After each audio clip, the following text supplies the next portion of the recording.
Okay. Hi, I'm Shayan Jalalapur, and this is a validation study on the classification of heart sounds. So this validation study is based on an original paper by, and I apologize if I mess up these names, but Krzysztof Wolk and Agnieszka Wolk. It was a paper written in 2017 called Early and Remote Detection of Possible Heartbeat Problems with Convolutional Neural Networks and Multi-Part Interactive Training. So this original paper here was um, based on the Pascal Heart Sounds Challenge in 2011.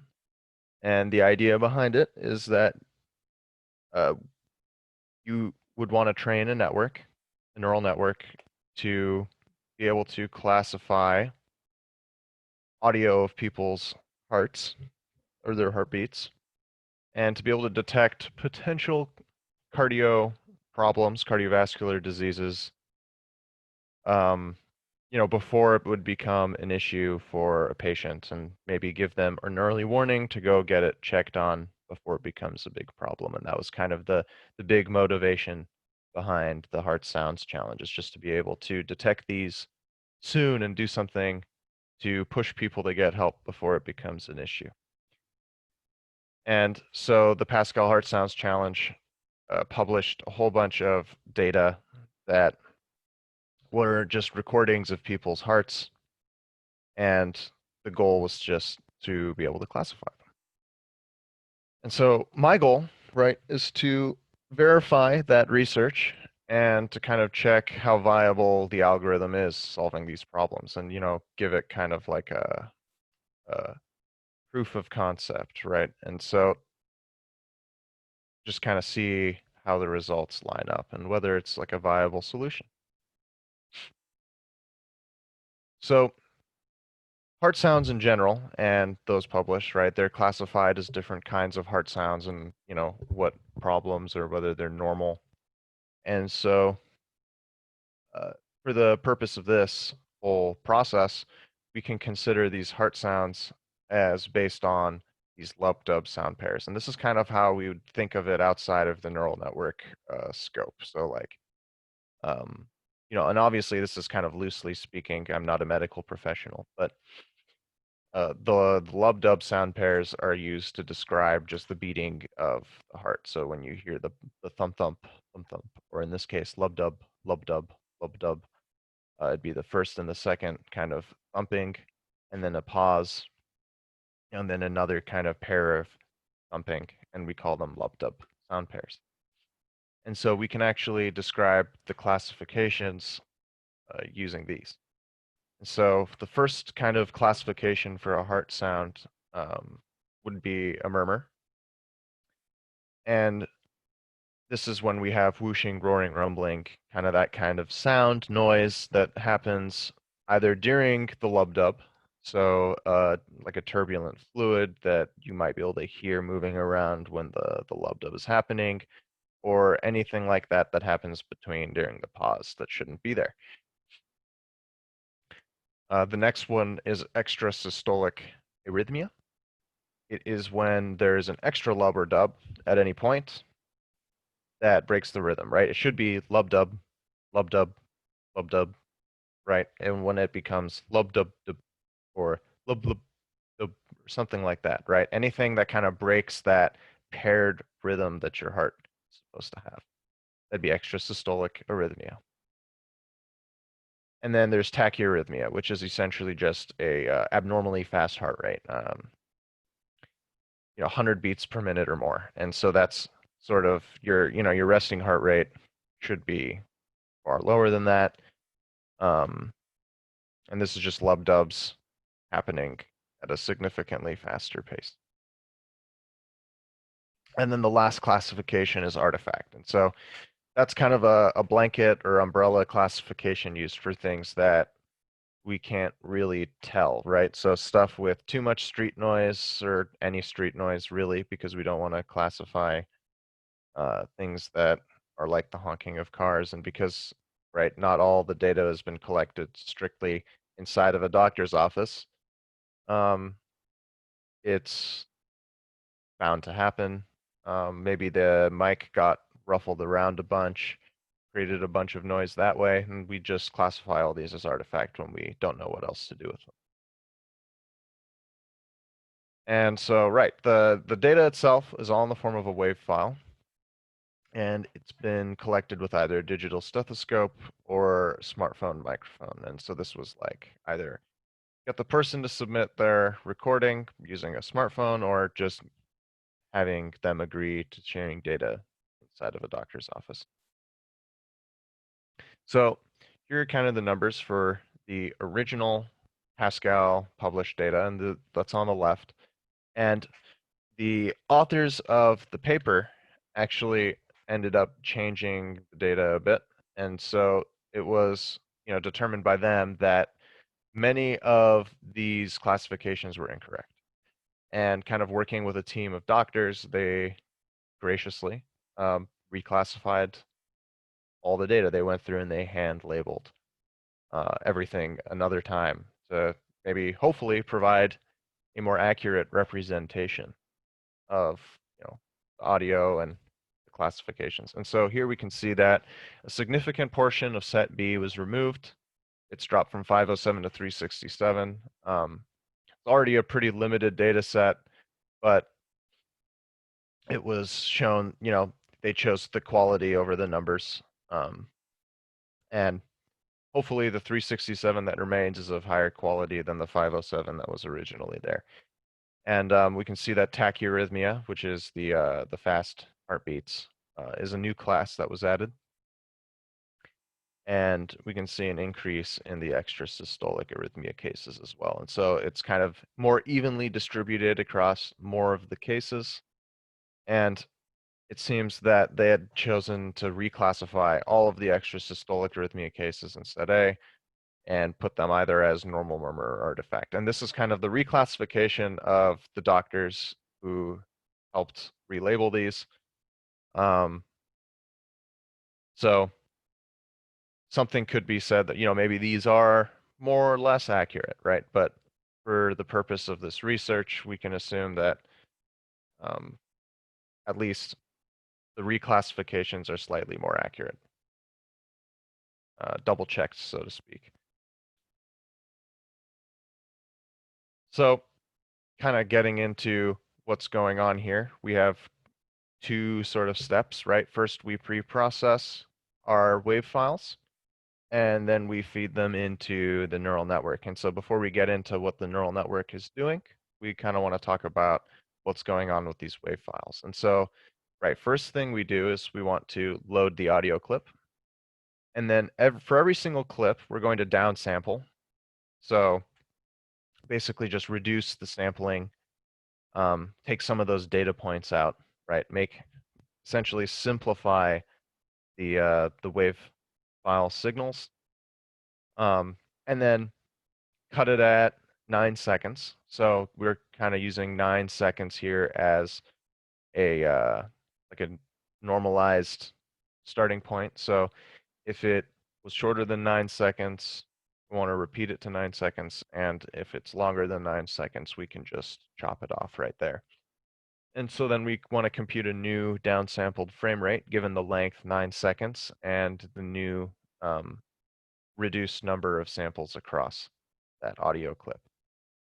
And then we generate a spectrogram image, right? So we are now encoding this data as, an image and then resizing that image to 224 by 224 pixels. And that's for compatibility with the neural network and what it's expecting as input. So for example, here we have just the original WAV file loaded in, and you can see the sort of heartbeats taking place every certain number of samples. You can kind of see that thumping and the amplitude kind of increasing. And so when we, pre-process this, turn it into an image, right, we can get something called a spectrogram. And this one's just kind of an example with labels. And so I'll talk about it for a second here. So what a spectrogram is a graph essentially that's time and frequency, and then with a kind of third axis of color that maps out amplitude in decibels. So um, essentially, horizontally, we are moving across time, and vertically, every single line vertically is going to represent all the frequencies that are present and the decibels at which they are present at. So it provides us with a idea of sort of what kind of frequencies are most prominent throughout the audio over time. And so what this looks like in these heartbeat data that are resized, right? So these are all 224 by 224 images. These are the spectrograms that are going to be fed into the network. And I just kind of pulled different images out, right? We have the normal, the murmur, the artifact, and there's quite a bit of variance in the data, right? The artifact's going to be very noisy, as is, the classification. That one's kind of distinct as being, right, mostly just garbage. The normal can, as you can see on the top row there, vary quite significantly. And the murmur has, and slightly, you can notice some thicker lines for these what could be presumed as be heartbeats. And so that might be because the sound is extended a little due to the murmur. But you know, it's key that there's perhaps more things to pick up on that a neural network might also be able to pick up on. And as you can see, the differences are actually quite minute. They're very subtle differences between, say, the normal and the murmur on the left side. So the neural network that was used was the ResNet 50 neural network. And for the sake of this presentation and for the sake of my research, I will be treating the ResNet layers, the internal ResNet layers, is just this black box. And that's just because I don't have the time to kind of cover it. There have been entire papers written on how ResNet works. And yeah, so for the sake of this, I'll just be considering it as like this black box that we're going to be working with, and then the output layer, which is kind of how we're going to be retraining it to fit our image classification. And so ResNet 50 was used because it's been shown to be one of, an incredibly successful generalizable image classifier. And so, and that's the one that was used in the original papers. That's the one I'll be trying to recreate and verify. So transfer learning, right, was used to apply ResNet to these spectrogram images. And so our, heartbeat classifications, depending on which set was used, was either 3 or 5 classes. And so the process of this transfer learning was done by first freezing all of our internal weights and training all of our fresh output layer. So the output layer would be replaced by something matching our number of classes. It would be retrained, and then we would unfreeze and retrain all the weights to kind of further tune it to the current problem set.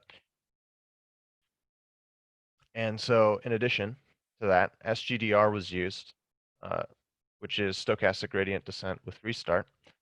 And what this is it's similar to the typical or common stochastic gradient descent. However, the learning rate is reset every certain number of iterations. And you can kind of see that in this graph on the bottom left here, that your learning rate will start high, wean itself down, and then repeat. And then it's this sort of annealing process that allows you to kind of make these jumps, right? This image on the bottom right, you're kind of making these jumps using the learning rate to find, better optima that they help you avoid these local optima, which will show to be actually really important for this particular problem, because there are many of these troughs, right? There's many optima, and they're quite close to each other, and so it becomes very easy to get stuck in a single like local optima and not be able to find your way out. So this annealing process really helps solve that issue. And it's got two general hyperparameters to work with, right? And so the first is the maximum and minimum learning rates that you're going to be working with. So where do you start and then anneal down to, and then restart to again? And then the cycle length is over the course of what time do we want this annealing process to take place? And so for the sake of validation, I created kind of like a basic um, control network, which, I mean, this is nothing compared to ResNet. But so the way I did it anyways was I created, what's called layer groups. And that's just because I repeated this layer group 3 times. They fed into each other. It's a 2D convolution, a leaky ReLU. And so for anyone who's unaware what ReLU is, it's an activation function that that stays at 0 essentially all the way up until it reaches 1. It's basically a straight line and then a slope upwards. And what leaky ReLU does is it allows you to take that straight line and move it down into the negative. And so as we get worse, we're no longer getting the same we're no longer getting the same negative values because the leaky has an actual negative slope as you get worse and worse, rather than providing the same 0 feedback every time until you get better. And so this kind of helps avoid the problem of getting stuck in these sort of optima, or getting lost in kind of useless space, because some feedback for improvement exists even before it gets any positive feedback. And then a 2D max pooling, which I considered using average pooling, but there wasn't that big of a difference, and I wanted to avoid creating kind of more noise than was necessary. And so I went max pooling. However, I doubt there was that big of a difference between them. I also wanted to avoid kind of playing with this control network too much, because the goal is to kind of use this as a sanity check, not necessarily to create a new network that can classify everything. Right, and so you get these layer groups. We then flatten, send them through a dense layer, another leaky ReLU, a dropout, and then the output layer, and we activate and make a estimation or guess what our classifications are going to be. And so, right, this acted as the control, and it's not meant to be super complex, just something that is able to be put together in, short period of time and be trained relatively quickly, with not a lot of parameters, not a lot of weights. And so between what I re-implemented and what was in the original paper, I find it important to kind of note the distinctions and changes. So not everything was exactly the same. And this is because, right, first, to kind of test the algorithm itself, I removed the human guidance, right? So and if we go back actually to the original paper's title, right, it's convolutional neural networks and multi-part interactive training. And what that multi-part interactive training is the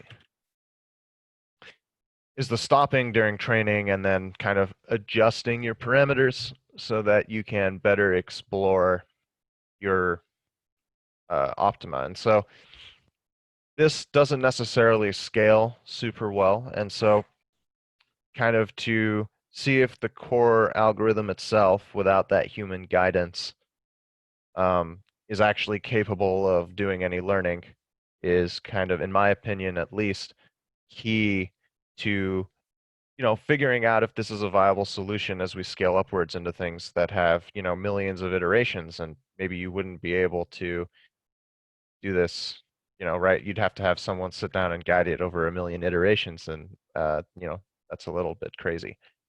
But right, it would impact the results, and so it's very important to note that they are different in that way. And so Keras was used instead of FastAI, and so those are both just machine learning libraries.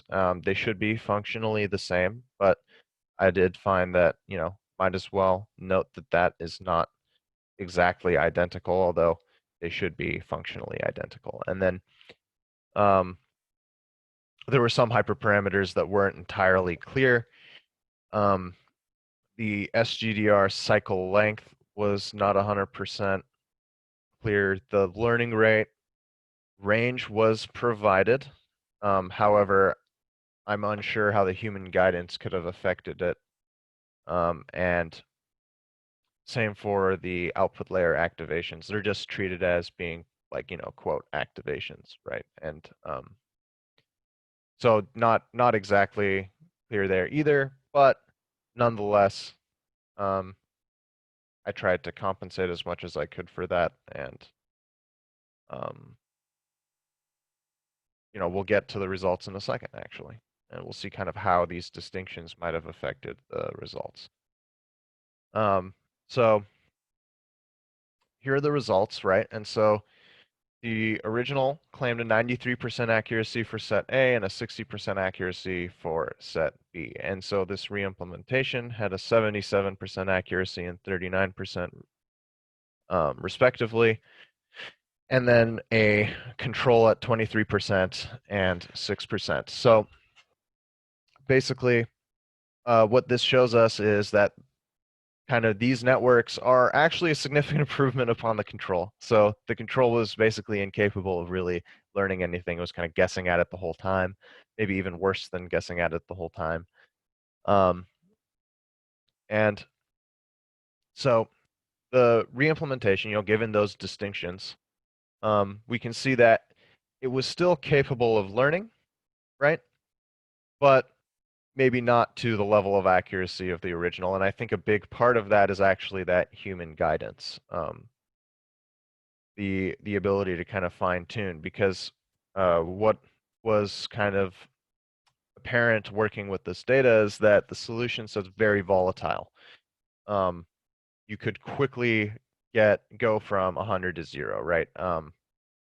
Many iterations of training, and you'd see sometimes one run would produce a network that's very poor, and another run would occasionally get you like, really high accuracies. And obviously, I believe the original was far more consistent because of that human guidance. But at the same time, that human guidance becomes a little bit necessary when you're trying to navigate that super, super variant solution space. And so kind of looking at it, right, the set A control results. So this is the control network on set A.